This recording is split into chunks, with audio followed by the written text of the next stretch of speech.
할렐루야. 예, 하나님의 크신 은혜와 우리 주 예수 그리스도의 평강이 오늘 사랑하는 태연의 모든 성도들과 가정 위에 함께 하시길 주님의 이름으로 축원합니다. 오늘은 3월의 첫째 주일인데요. 자녀들, 손주들, 우리 교회학교 어린이들, 학생들, 청년들이 이제 새 학교에 입학하고 또 새 학기를 맞이하며 선생님들 새로 만나고 친구들도 새로 만나는 그게 이제 시작하는 이번 주간이 그렇습니다. 자녀들 위해서, 손주들을 위해서, 다음 세대를 위해서 더 많이 기도해 주시기를, 축복해 주시기를 부탁을 드립니다. 어제 그제는 꽃샘 추위였는데요. 오늘은 좀 생각보다 괜찮은 것 같아요. 얼마나 추운지 한겨울 추위보다 더 추운 것 같아요. 계절의 변화가 어찌 그리 변함이 없는지, 저도 어렸을 때에 학교 다닐 때, 초등학교, 그 당시에는 국민학교인데 국민학교 들어갈 때 입학식이 제일 추웠던 것 같습니다. 졸업식이 제일 추웠던 것 같아요. 아이들이 학교에 입학할 때나 졸업할 때만 되면 꼭 꽃샘 추위가 찾아옵니다. 하지만 우리 아파트 단지의 나무를 제가 봤어요. 나무에 새순이 파랗게 올라오고 있더라고요. 그 꽃몽우리가 올라오는 모습을 보면서 야, 이제 봄이 왔구나. 누가 뭐라고 해도 아직 찬 기운이 남아있고 사방에 겨울의 흔적들이 아직 조금씩은 있지만 이제는 봄이 찾아오는구나, 이것을 느끼게 되었습니다. 오늘 설교 제목이 싹이 나고 있습니다 라고 하는 제목이에요. 싹이 나고 있습니다. 이 말을 들으면 어떤 느낌이 드시나요? 아, 봄이구나. 예. 아, 따뜻하다, 희망이 있다, 활기가 있다, 꽃 구경 가야 되겠네, 뭐 이런 생각들 아마 드실 것 같아요. 겨울은 물러가고 이제 봄이 찾아온 거죠. 겨울에 움츠렸던 모든 동식물들이 힘을 얻고 다시 활동을 시작하게 됩니다. 우리 교회 옥상 정원이 있는데 엘리베이터가 없어서 아마 안 올라가신 분들이 훨씬 더 많을 거예요. 이번 봄에는 한번 올라가시면 좋겠습니다. 거기에 이제 씨앗을 뿌리는데 그 씨앗들이 싹이 나면 좀 알려드릴 테니까 그때 올라가시면 굉장히 좋습니다. 해마다 우리 조남원 전사님, 김유승 권사님, 또 노동훈 권사님 애써서 이렇게 옥상을 꾸며주고 계세요. 얼마나 감사한지. 특히 거기에 상추도 고추도 뭐 호박 이런 것도 심는데 제가 좋아한다고 고수도 심어주셔가지고 제가 고수도 먹고 굉장히 또 기대가 됩니다. 토마토도 많이 열려요. 방울토마토. 앞으로 이제 속회도 거기서 좀 하시고 또 커피도 거기서 드시고 토마토도 따 드시면 좋겠다, 이런 생각이 듭니다. 화분에 비료와 흙을 잘 섞어서 그 속에 씨앗을 심고 물을 주면 얼마 지나지 않아서 싹이 올라오는데요. 그 싹이 올라오는 게 너무 신비로워요. 그 싹이 올라와서 좀 있다가 떡잎으로 갈라지고 그리고 줄기가 나오고 이파리가 나오고 꽃이 피고 열매 맺는 모습을 보면 참 신비롭습니다. 하나님의 창조의 섭리에 감탄하지 않을 수가 없습니다. 일반적으로 싹이라고 하면 다음 세대를 의미했습니다. Next generation. 저도 옛날에는요, 지금은 이제 나이가 들었지만 과거에는 새싹이라는 소리 듣고 살았어요. 우리들은 새싹들이다, 뭐 이런 노래 부르면서 장래에 대한 희망과 소망을 가지고 막 격려를 받으면서 자랐던 기억이 있습니다. 그런데 어느새 다 자란 나무가 되어 있는 거죠. 우리의 다음 세대들이 지금 우리의 뒤를 이을 준비를 하고 모판에서 파랗게 자라나고 있습니다. 새싹이 날 때 어떤 새싹이 나느냐는 정말 중요하죠. 그 해의 농사가 좌우되는 거예요. 싹이 좋으면 그 해 농사가 잘 되는 거고, 만약에 싹이 노라면 그 해 농사를 망치게 되어 있습니다. 자라나는 새싹들에는 나쁜 싹도 있고 병든 싹도 있죠. 가끔 매스컴에 나오는 무인 점포에 돈을 잘 계산하고 감사하다고 편지 써놓고 가는 아이들 있잖아요. 어떤 아이가 편의점에서 컵라면을 샀는데 먹을 데가 없으니까 무인 점포에 들어와서 컵라면을 먹고는 그 장소를 잘 사용했다고 1,000원 넣고 편지 쓰고 CCTV를 향해서 절을 하고 가는 모습을 본 적이 있어요. 제가 보면서 야, 네 집 자식인지 잘 컸네, 이런 생각이 들더라고요. 근데 제가 목사로서 편견이 있어서 그런지 쟤는 분명히 교회 다니는 애다. 교회 다니지 않으면 저럴 수 없다 이런 생각이 들더라고요. 교회에서 잘 자라나 뭐 아닐 확률도 있지만 거의 99%의 확률로 그럴 가능성이 있다고 저는 생각을 합니다. 그런데 어른들도 하지 않는 나쁜 범죄를 저지르고 나는 촉법소년이야, 내가 감옥 안 가, 이렇게 얘기하는 아이들도 있잖아요. 참 답답합니다. 그들이 자라날 우리 다음 세대가 걱정이 되죠. 우리 옛말에 어른들이 정말 굉장히 지혜로웠던 것 같아요. 그래서 그런 아이들 보면 싹수가 노랗네 그런 얘기 했잖아요. 싹수가 노라면 그 나무의 미래를 볼 수가 있는 거거든요. 3살 버릇이 여든 간다는 말도 있잖아요. 우리 교회 영유아부에서 자라난 아이들이 지금 아동부와 학생부 자라나면서 그때 어렸을 때에 십계명을 외우고 주기도문과 사도신경을 외우고, 우리 성도님들 다 외우시죠? 네, 다 외우고 성경 목록도 다 외우고 성경 요절도 매일 외웠습니다. 매주마다. 그런 아이들이 성장했어요. 그 아이들이 지금 굉장히 건강하게 잘 자라나고 있지 않습니까? 작년 연말에 송구영신 예배 때 기도 제목을 써냈는데 학생들도 적어냈어요. 근데 거기에 학생들이 적어낸 기도 제목, 제가 여러분들이 낸 기도 제목 가지고 적어도 일주일에 2번 이상은 새벽마다 기도합니다. 양이 많아서 한 번에 한 30분 이상 걸리더라고요. 근데 그 기도하면서 제가 깜짝 놀라는 게 성도들의 기도가 굉장히 구체적이에요. 너무 좋아요. 그런데 그 학생들 중에 이런 기도 제목이 있습니다. 이제 새 학교에 가면 기도 클럽을 만들어서 학교에서 기도 운동을 시작하겠습니다. 그리고 그 기도 클럽을 통해서 전도가 이루어지게 도와주세요 라고 한 기도를 하고 있더라고요. 제가 깜짝 놀랐습니다. 와, 우리 교회가 소망이 있구나. 여러분, 좋은 씨앗을 심고 잘 자라도록 관리하면 그 아이들이 잘 자라나서 좋은 나무로 성장하게 되는 거죠. 우리 교회가 지금 100년 비전을 가지고 있잖아요. 100년 동안 건강하고 아름다운 그런 나무로 가득 찬 그런 숲이 되는 꿈. 이것은 저와 여러분들 꿈이 아니겠습니까? 여러분, 좋은 씨는 목적과 이유가 있어서 그곳에 심겨진 거예요.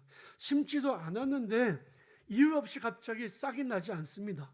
좋은 싹이 나려면 좋은 씨를 뿌려야 되고요. 그리고 그 씨앗들이 잘 자라나도록 잘 돌봐야 됩니다. 격려하고 기도해 줘야 됩니다. 후원해 줘야 됩니다. 우리 교회에서 자라나는 새싹들은 다음 세대, 교회학교 다음 세대 어린이들과 학생들이죠. 청년들이죠. 이번 겨울 수련회를 통해서 얼마나 신앙이 성장하고 은혜를 받았는지 활기차게 사랑으로 교제하는 모습들을 보면서 제가 마음이 정말 흐뭇합니다. 그 교사들이 너무 수고 많이 해서 제가 교사들을 특별히 애슐리 퀸즈로 데려가서 이번 토요일 날 맛있는 거 사려고 하는 거거든요. 여러분, 다음 세대를 위해서 애쓰고 수고하고 섬겼던 그 교사들과 지나온 교회 역사 속에서 섬겼던 교육자들에 대한 특별히 고마운 마음이 제가 있어요. 지금도 섬기는 교사들과 섬기는 일꾼들 위해서 여러분 기도 많이 해주시기를 바랍니다. 태은교회라고 하는 좋은 땅에서 그들이 건강하고 아름답게 자라나서 하나님 나라 이끄는 그런 귀한 거목들로 자라나서 우리 태은교회가 푸르른 나무로 가득한 숲이 될 수 있도록 기도해 주시길 바랍니다. 최근에 우리나라에서는 다음 세대를 이제는 다르게 불러요. 그런 운동이 일어나고 있더라고요. 다음 세대는 우리의 세대를 잇는 세대를 다음 세대라고 해서 영어로는 Next Generation이라고 얘기합니다. 그런데 이음 세대라는 말을 사용하더라고요. 이음 세대는 뭐냐면 Bridge Generation입니다. 그러니까 우리 세대와 자라는 세대 그 다음 세대까지를 내다보는 거죠. 우리의 믿음이 자기들 통해서 이어질 뿐만이 아니라 그 다음 세대까지 이어지도록 하는 역할을 한 게 브리지 제너레이션, 이음 세대라는 거죠. 저는 뜻이 명확하고 너무 좋다고 생각이 듭니다. 그들을 잘 돌보고 하나님의 백성으로 잘 성장하도록 하는 것이 우리가 가진 사명이죠. 성경 속에서 싹은 넥스트 제너레이션만이 아니라 또 다른 의미를 가지고 있어요. 무엇일까요? 오늘 본 말씀에서 사도 바울은 이렇게 말씀합니다. 내가 주 안에서 크게 기뻐함은 너희가 나를 생각하던 것이 이제 다시 싹이 나미니 이랬습니다. 너희가 나를 위해 생각하던 것이 이제 싹이 났다는 얘기 뭐예요? 빌립보 교회에서 사도 바울을 위해 선교비를 모아서 지금 사도 바울에게 전달한 겁니다. 착한 마음을 가지고 있었어요. 아, 선교사님을 도와야 되겠구나. 바울을 도와야 되겠구나. 이 마음이 들었는데 이게 이제 행동으로 옮겨진 거죠. 그게 싹이 난 겁니다. 여러분들 아무리 착한 마음을 많이 가지고 있어도 싹이 나지 않으면 소용이 없어요. 아, 착한 일 해야지. 좋은 일 해야지. 우리 교회에서 이번에 면목 7동과 4동의 노인들을 대상으로, 독거노인들을 대상으로 고독사 방지를 위한 야쿠르트 전달 사업을 하고 있잖아요. 이 일을 한다 그랬을 때 성도들 마음속에 아, 그거 좋은 일이구나. 하면 좋겠다. 이런 생각이 드는 것은 좋은 씨가 마음에 심겨진 겁니다. 아, 왜 그런 걸 해? 이러면 좋은 씨가 아니죠.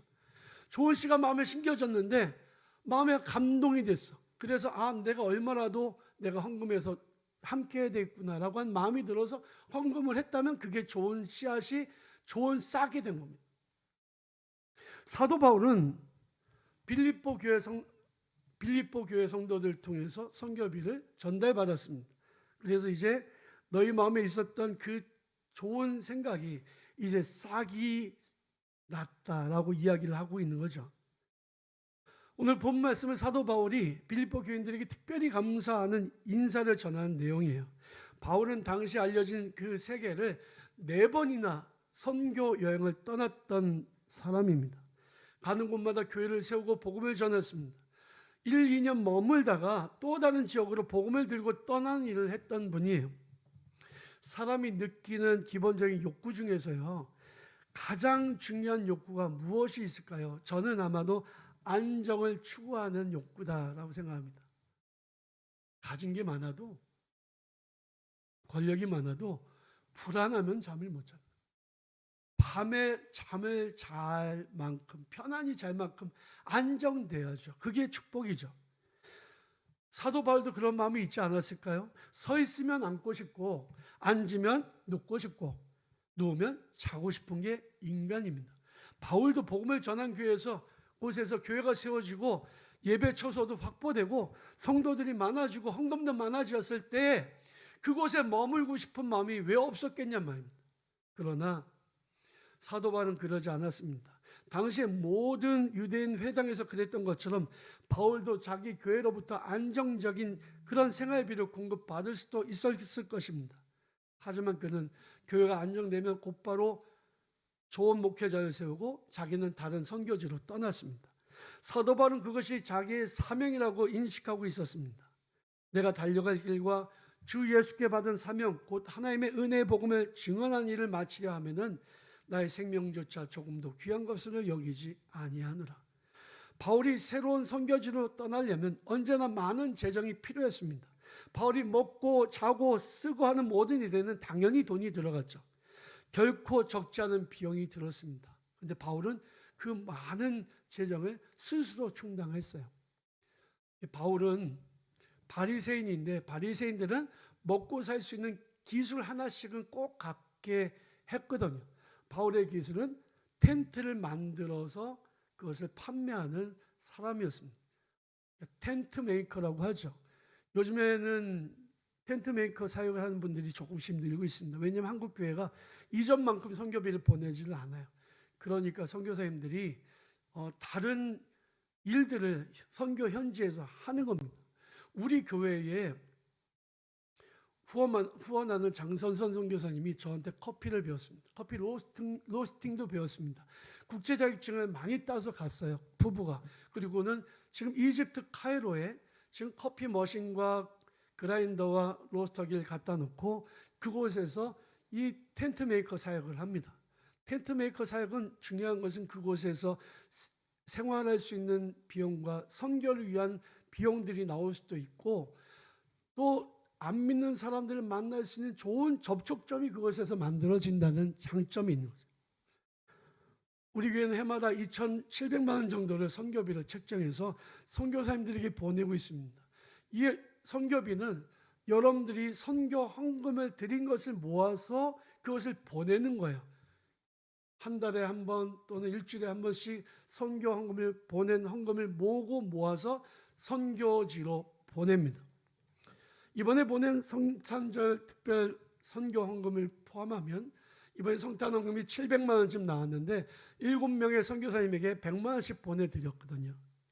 그러면 거의 교회 재정의 12분의 1 정도를 선교비로 보내는 겁니다. 적은 게 아니죠. 그러나 저는 우리 교회가 좀 더 많은 선교비를 보낼 수 있으면 좋겠다. 그런 여건이 되면 좋겠다. 이런 생각을 가지고 있습니다. 선교비를 받는 선교사님들의 입장에서는 우리 교회가 보내드리는 매월 한 10만 원 정도의 선교비가 큰 돈이 아닐 수 있습니다. 그러나 그 선교비가 몇 군데에서 모아지면 선교할 수 있는 그런 선교비가 마련이 되는 거죠.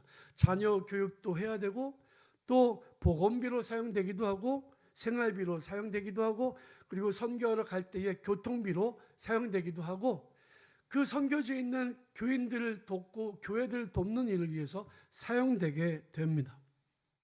이 일은 성도들의 정말 귀한 헌금으로 마련된 물질이 기도와 함께 가는 것이기 때문에 저는 선교비를 책정할 때도 굉장히 신중하게 합니다. 혹시라도 선교사님들이 열심히 사역을 하지 않거나 돈을 함부로 쓰는 것으로 보이거나 또 고마워하는 마음이 없으면 선교 보고도 하지 않으면 저는 아무리 친한 친구라고 해도 다 잘라버립니다. 많은 분들을 정리하고 많은 새로운 선교사님들에게 보내드리고 있습니다. 그런데 선교비가 오다가 끊기면 그게 얼마나 힘든 일일까요? 사도 바울도 복음을 전하면서 자비령 선교를 했는데 이게 너무 힘든 일입니다. 선교를 후원하는 교회도 성도들도 없었다는 거죠. 자기가 직접 비용을 만들어서 선교를 해야만 했습니다. 이 일은 고독하고 힘든 일이었습니다. 그래서 고린도전서 9장에서 바울은 이렇게 말씀합니다. 우리에게 먹고 마실 권리가 없습니까? 다른 사도들과 주님의 동생들과 게바가 그런 것처럼 우리는 신자인 아내를 데리고 다닐 권리가 없습니까? 나와 바나바만 생계를 위해서 일해야 한다는 것입니까? 자기가 비용을 대가면서 군대 생활하는 사람이 어디 있으며 포도 농사를 지으면서 그 포도내에서 나는 포도를 따먹지 않는 농부가 어디 있습니까? 양을 기르면서 거기서 나는 젖을 마시지 않는 사람이 어디 있습니까? 라고 이야기합니다. 어느 누구도 바울의 사역을 돕지 않았지만 빌립보 교회 성도들은 사도 바울의 선교를 위해서 어려운 중에서도 선교비를 책정해서 여러 번 지원을 했습니다. 이 일은 단지 금액이 크고 작음이 문제가 아니라 사도 바울의 마음에 힘과 용기를 주는 좋은 선물이 되었습니다. 우리 교회 선교사님들이 왔을 때 선교사님들이 설교하거나 선교 보고하면 그 수요 예배 때 우리가 10,000원 헌금을 합니다. 그 헌금들을 모아서 이제 만들어진 재정을 가지고 선교사님들에게 사례비를 드리는 거죠. 그렇게 할 뿐만이 아니라 어떤 성도님들은 선교사님들에게 몰래 가서 봉투를 드리는 분들도 있어요. 근데 저는 그게 너무너무 아름답게 보이더라고요. 선교사님들이 얼마나 힘이 되고 얼마나 용기가 되겠습니까? 선교사님들이 마음에 용기를 얻고 힘을 얻으면 그 선교사에게 또 얼마나 힘있게 사역을 감당할 수 있을까요? 마태복음 10장 42절에서 예수께서 이렇게 말씀하셨습니다. 또 누구든지 제자의 이름으로 이 작은 자 중 하나에게 냉수 한 그릇이라도 주는 자는 내가 진실로 너에게 이르노니 그 사람이 결단코 상을 잃지 아니하리라. 누구든지 제자의 이름으로 선교사님들을 섬기면 결단코 그 상을 잃지 않게 된다는 말씀이에요. 건강한 교회는요, 꿈을 꾸는 교회입니다. 꿈은 씨앗이에요. 그 씨앗이 마음에 떨어진 채로 있는 게 아니라 그게 싹이 나야 됩니다. 다음 세대를 위한 그 씨앗 꿈을 꾸고 그 꿈이 싹이 돼서 자라나고 그들을 격려하고 축복하고 기도해 주는 가운데 그들이 이 나라 이 민족의 위대한 그런 거목으로 성장해요. 우리 백년 태원교회의 큰 숲을 이루는 인물들이 되도록 위에서 기도해 주시고 격려해 주시길 부탁을 드립니다. 뿐만이 아니라 선교를 위한 꿈을 꾸셨으면 좋겠습니다. 하나님의 나라가 이 땅 가운데 이루어질 때까지 섬기고 헌신하는 선교사님들을 위해서 기도하시길 바랍니다. 선교사님들을 위해서 꿈을 꾸시고 그리고 우리가 마음껏 선교사님들을 후원하고 지원하고 기도하는 교회가 되었으면 좋겠습니다. 우리 마음속에 착하고 아름다운 그런 꿈이 씨앗이 심겨지고 그게 싹이 되어서 자라나서 하나님께 영광 돌려드리는 복된 성도들과 우리 태원교회가 되기를 주님의 이름으로 축원합니다.